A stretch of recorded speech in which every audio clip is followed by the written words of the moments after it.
Supreme court ने अपने 2 हलफनामों के बाद केंद्र सरकार बैकफुट पर आ गई है और इसके बाद बिहार की राजनीति अचानक गर्म हो गई है। महागठबंधन का कहना है कि जातीय सर्वे में बीजेपी की पोल खुल गई है और अब ये साबित हो गया है कि बिहार में बीजेपी जातीयगत सर्वे नहीं चाहती है। केंद्रीय स्तर पर सर्वे होता है, आज भी देखिए तो उसमें और कुछ लिखा हुआ। अरे केंद्र स्तर पर जो होता है पूरे राज्य का होता है, जनगणना उसको कहते हैं। और हम लोग जनगणना नहीं कर सकते, हम लोग तो गणना कर रहे हैं ना, गिनती करवाते हैं ना जी।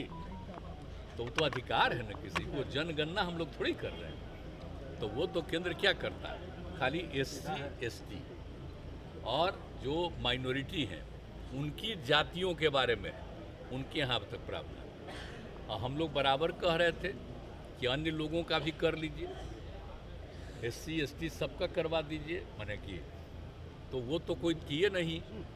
तो उन लोग को तो जो करना था तब बोलिए ना, हो जाना चाहिए था ना 2020 में। तो कहाँ हुआ? ये पहला बार हुआ। जब हो रहा है अंग्रेजों के टाइम में भी शुरू हुआ और बाद में जब सरकार यहाँ आई तो तब से चल रहा था। पहली बार 4था साल हो गया है और यहाँ पर इन लोगों ने जनगणना नहीं किया। तो हम लोग तो गणना कर रहे हैं ना, जनगणना थोड़ी कर रहे हैं, गणना कर रहे हैं। और हम लोग खाली एक ही चीज़ नहीं ना कर रहे हैं, आप लोगों को बार बार न बताए हैं कि हम लोग न सिर्फ लोगों के जाति के आधार पर किनकी कितनी संख्या है, किसी भी धर्म के हों, कोई भी जाति के हों, अपर कास्ट हों, पिछड़े वर्ग के हों, अति पिछड़े हों, शेड्यूल कास्ट, शेड्यूल ट्राइब, हिंदू मुस्लिम कोई भी हो, लेकिन उसके साथ साथ सभी की आर्थिक स्थिति के बारे में कह रहे हैं। अपर कास्ट हो, बैकवर्ड हो, अति पिछड़ा हो, महादलित हो, दलित हो, हिंदू हो, मुस्लिम कोई हो, तो उनकी आर्थिक स्थिति का भी हम लोग जायजा चाहते हैं ना, ताकि उनके विकास के लिए हम लोग काम करें, कोई जात का हो। तो हम लोग तो राज्य के हित में ना काम कर रहे हैं जी। तो ये सब काम कर रहे हैं, इसका ऑब्जेक्शन होना कोई मतलब है इसका? क्योंकि हम लोग देखिए हो रहा है, चूंकि अच्छा काम कर रहे हैं इसलिए बहुत लोगों को एतराज होता है। नीतीश कुमार और तेजस्वी यादव के बाद कांग्रेस भी कह रही है कि अब जातीय आधारित जनगणना को लेकर बीजेपी का स्टैंड क्लियर हो गया है कि बीजेपी जातीय सर्वे के पक्ष में नहीं है, लगातार कोशिश कर रही है कि जातीय आधारित जनगणना ना हो। तो हम लोग का जो है कोर्ट के मामले में कोर्ट में जो है हम लोग जवाब देंगे। और जहाँ तक जो एफिडेविट का मामला है, जो बीजेपी के लोगों का असली चेहरा जो है उजागर हो गया। आप बताइए, रात भर में एफिडेविट भी बदल दिया जाता है। यानी ये साफ दिखाता है कि बीजेपी डरी हुई है और कभी भी नहीं चाहते थे कि जातीय आधारित जो है गणना हो, जो कास्ट बेस्ड सर्वे जो बिहार के लोग करा रहे हैं। आप बताइए, अगर सामाजिक आर्थिक अगर डेटा हम लोग कलेक्ट कर रहे हैं, अगर EBC के लोगों का हम पता चलेगा कि कौन गरीबी रेखा के अंदर है, कौन सी जाति, कौन सा वर्ण, कौन सा वर्ग, तो ये तो सारा गिनती तो होगा ही ना, तब ना पता चलेगा कौन कितना गरीब है।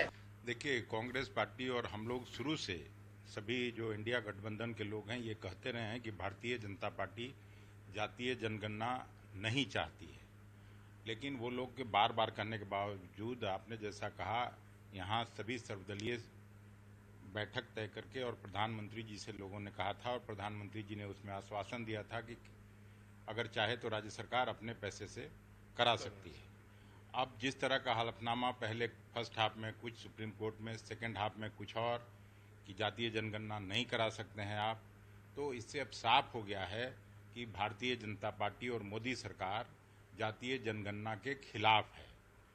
और तो नहीं लगता है बीजेपी के लिए ऊहापोह की स्थिति हो गई है, ना निगलते बन रहा है ना उगलते बन रहा है? नहीं, ऊहापोह नहीं, यही चाल चरित्र और चेहरा है बीजेपी का, जो हमेशा से हम लोग इस बात को उठाते आए हैं। वो कहते कुछ हैं, करते कुछ और हैं। उनका अंदर का जो एजेंडा है उसमें साफ है कि वो नहीं चाहते। सुप्रीम कोर्ट में पहला हलफनामा सुबह ही दाखिल कर दिया गया था और उसके कुछ घंटों बाद दूसरे हलफनामे में उसे वापस ले लिया गया। नहीं, देखिए, केंद्र सरकार ने अपना हलफनामा दायर किया है। वहां पर एफिडेविट जो केंद्र सरकार को दायर करना था वो केंद्र सरकार ने दायर किया। लेकिन भारतीय जनता पार्टी प्रदेश यूनिट का बड़ा स्पष्ट मानना है कि बिहार में जो सर्वेक्षण के कार्य चल रहे हैं इसको जल्द से जल्द पूरा करें। और मैं तो पिछले 1 सप्ताह से आदरणीय नीतीश बाबू से आग्रह कर रहा हूं कि इसको आप जारी क्यों नहीं करते? किसका इंतजार कर रहे हैं? अरे जारी कीजिए आप। और जब भाजपा कह रही है किसी कोर्ट ने आपको रोक नहीं लगाया है, तो सिर्फ राजनीति नहीं कीजिए, क्योंकि इसलिए मैं कह रहा हूं कि राजनीति नहीं कीजिए कि नीतीश बाबू को यह आदत है। पहले स्वर्ण आयोग का गठन किया, उस रिपोर्ट पर आज तक कोई काम नहीं हुआ, कोई जनसंख्या आज तक जारी नहीं किया। फिर ईवीसी का, सुप्रीम कोर्ट के आदेश पर ईवीसी आयोग का गठन हुआ, अति पिछड़ा आयोग का गठन हुआ, और आज तक रिपोर्ट जारी नहीं हुआ। उसके आधार पर बिहार में पंचायत का चुनाव हो गया, निकाय का चुनाव हो गया। तो नीतीश कुमार जी राजनीति के लिए कुछ भी कर सकते हैं। इसलिए मेरा तो आग्रह है आपके माध्यम से कि नीतीश बाबू, आप यदि सर्वेक्षण आपने कराया है, आप इसका तुरंत आंकड़ा जाहिर कीजिए, क्योंकि भारत सरकार ने स्पष्ट कहा है कि जनगणना कराने का अधिकार सिर्फ भारत सरकार। लेकिन सवाल ये उठ रहा है कि सुबह में हलफनामा कुछ और था, शाम में जो सेकेंड हाफ में जो हलफनामा दिया गया उसको चेंज कर दिया गया। तो अब महागठबंधन ये कह रही है कि बीजेपी का जो चेहरा था, असली चेहरा, वो सामने आ गया। देखिए, केंद्र सरकार हलफनामा दायर की है तो केंद्र सरकार ही बता सकती है, लेकिन भाजपा का स्पष्ट है, निर्णय है। भाजपा जब सरकार में 2022 में थी तो भी हम लोगों ने स्पष्ट तौर पर कहा था कि हम नीतीश कुमार जी के इस प्रस्ताव के साथ खड़े हैं, और आज भी खड़े हैं। 16 मंत्री थे सरकार में, वित्त मंत्रालय हमारा था, हम लोगों ने सपोर्ट करने का काम किया, और आज भी कर रहे हैं। मैं भाजपा का अध्यक्ष हूं, मैं खुल के कह रहा हूं कि जो आपने सर्वेक्षण का कार्य कराया, सर्वे कराया, इसको जारी क्यों नहीं करते? किसका इंतजार कर रहे हैं? ये लोग राजनीति करने वाले लोग हैं। नीतीश कुमार जी ना ईवीसी के हो पाए, अति पिछड़ों के साथ ना हुए, ना दलितों को सम्मान देना चाहते हैं, ना पिछड़ों को सम्मान देना चाहते, सिर्फ जातियों में लड़ाना चाहते हैं। लालू जी का यही आदत था, 90 से 2005 तक बिहार में जातियों में लोगों को लड़ाने का काम। तो ये जात में लड़ाने का प्रयास किया जा रहा है। लेकिन सवाल यह भी उठ रहा है कि 2024 के बाद जो आंकड़े आएंगे उससे फायदा किसको होगा, एनडीए को या महागठबंधन? देखिए, फायदा किसी को हो, मैं इस बात की बात नहीं रखता हूं। मेरा स्पष्ट मानना है कि यदि सर्वेक्षण का कार्य बिहार की सरकार ने तय किया है तो इसको 24 घंटे में जारी करना चाहिए। एक तरफ दो हलफनामों के बाद ये साफ हो गया है कि बीजेपी जाति आधारित जनगणना को लेकर अभी भी कंफ्यूजन की स्थिति में है, और दूसरी तरफ सच्चाई ये भी है कि बीजेपी ने महागठबंधन के हाथ में एक बड़ा मुद्दा जरूर दे दिया है।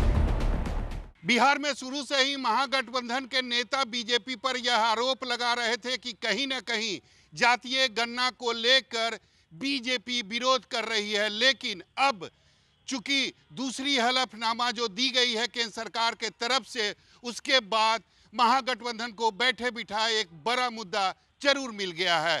कैमरामैन ऋषि के साथ सौरभ कुमार, पटना, न्यूज़ 24।